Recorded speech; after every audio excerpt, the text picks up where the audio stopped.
Patrol officers and 10,000 new ICE agents.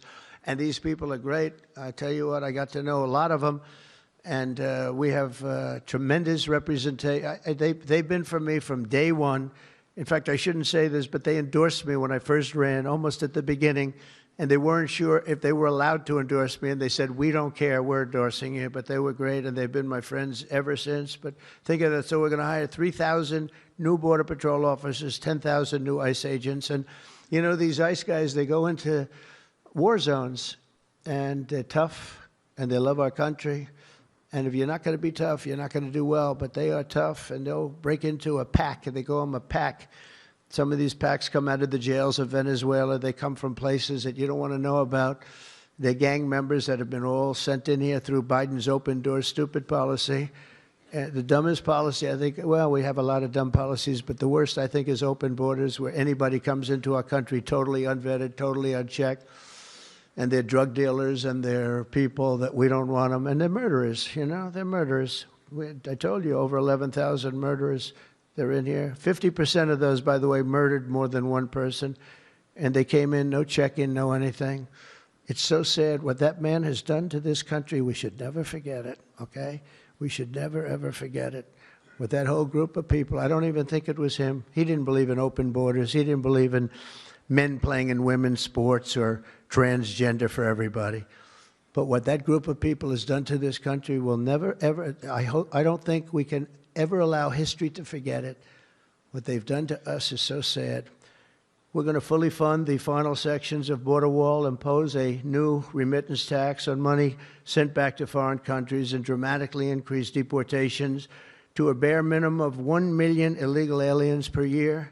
And what we're doing is we're really going after the criminal aliens, of which we have plenty to work with. People say, well, that's a lot, isn't it? Well, remember, these countries are very smart. They're headed up by people I know. In almost all cases, they're very smart people, and they have the people of great common sense. They're not sending their good people out. They're sending the bad people out, and they put them into caravans. I think I came up with that name, but somebody did. It's a great name, a caravan. Thousands, and sometimes as many as 30,000 people walking right into our country. Again, last month we had none. Think of that. It's almost, people say it's almost impossible. But they come in, and at a minimum, they're not people that work very hard. They're people that are on welfare. They don't want them. They don't want them. They give them to us. It's incredible what's happened, and it's so sad to see. It's so sad. It could make you just sick to your stomach when you think about it. I was going to say it could make you cry, but I like to pretend I never cry. I don't want to be a crier, but it makes you sick to think of what they did. What they did to us is just sick. And guys, if we didn't have a Tom Homan, and if we didn't have some of the guys that we have working so hard and dangerously, the country wouldn't stand a chance. But we're getting them out, not as fast as they came in, because they came in and you'd see hundreds of thousands pour into our country in a day. But we're getting them out. And here today is Angel Dad Joe Abraham, the Angel Moms and Angel Dads. These are incredible people. They lost their precious 20-year-old daughter, Katie, in a hit and run after she was struck by an illegal alien from Guatemala. Katie was stopped at a traffic light, rear-ended, full force, going 60, 70 miles an hour right into the back of her car while she stopped. And she died immediately. And her killer, I think you could really say, the killer fled the scene. And Joe, we will end this invasion once and for all, and we're always going to remember the memory of Katie, that beautiful, beautiful 20-year-old daughter of yours. Where's Joe? Is she around here? Joe? Come here, Joe. Come here.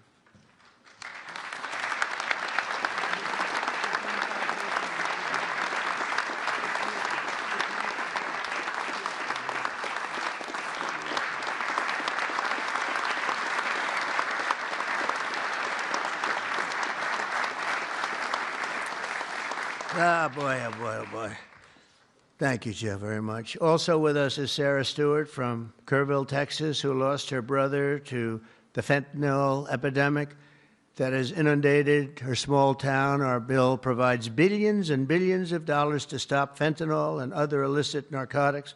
We're also charging other countries like Mexico, Canada, and China billions of dollars in taxes that we put on because they've allowed people that are selling fentanyl to go through their countries, or in the case of China, they send it here, and paying a lot of money at least, but would rather stop it.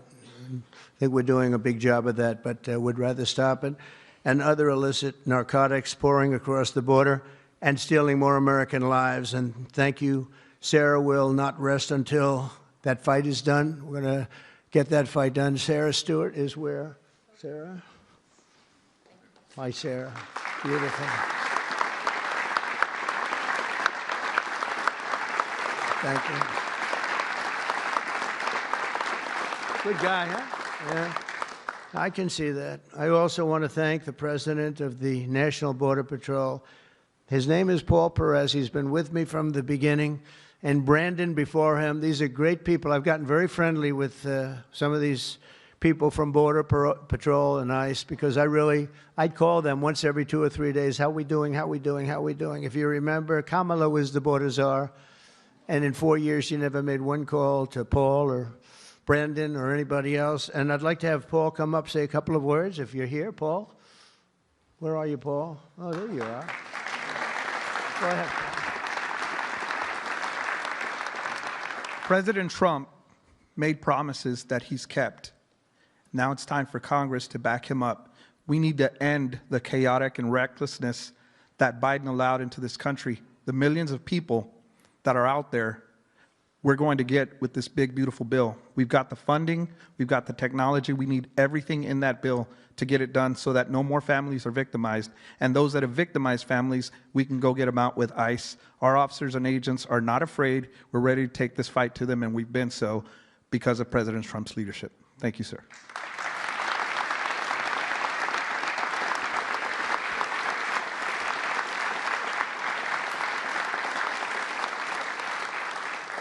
He's been a great friend of the country. He really has, and he's worked with Tom Homan and Christie and all the people that work so hard. They have been incredible. And, you know, I wasn't going to do this, but I see Tom Homan is sitting there, and, you know, I have to call him up. Look at that. I don't call up the Speaker of the House. I don't call up Marco or Peter or anyone. But I want to call this guy because this guy is keeping us very, very safe. Come on up, Tom.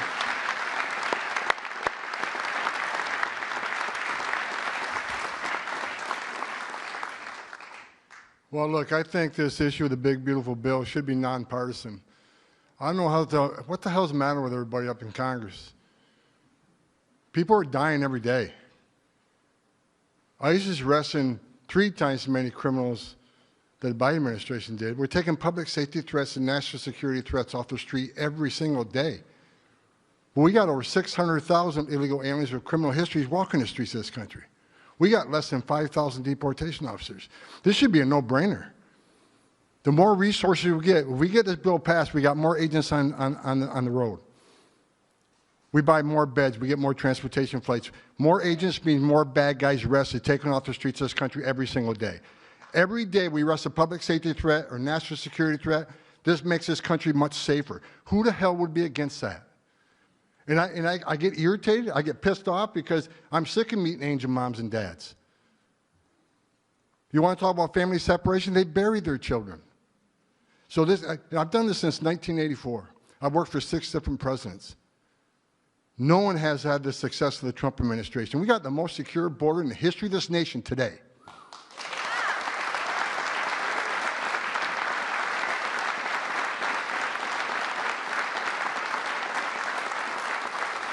But we need more border wall.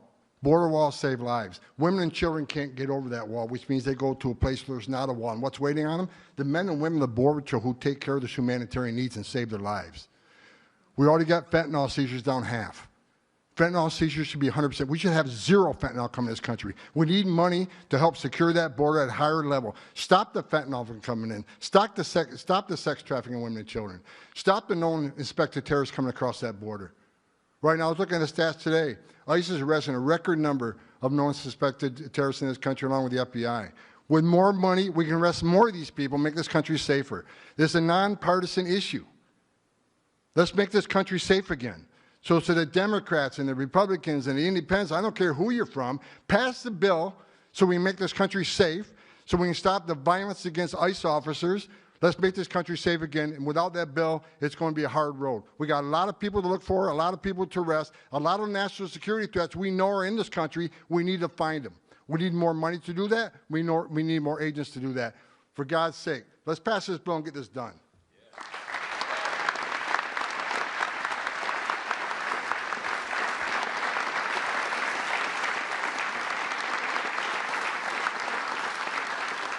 He got so angry he didn't even shake my hand or look at me. Just.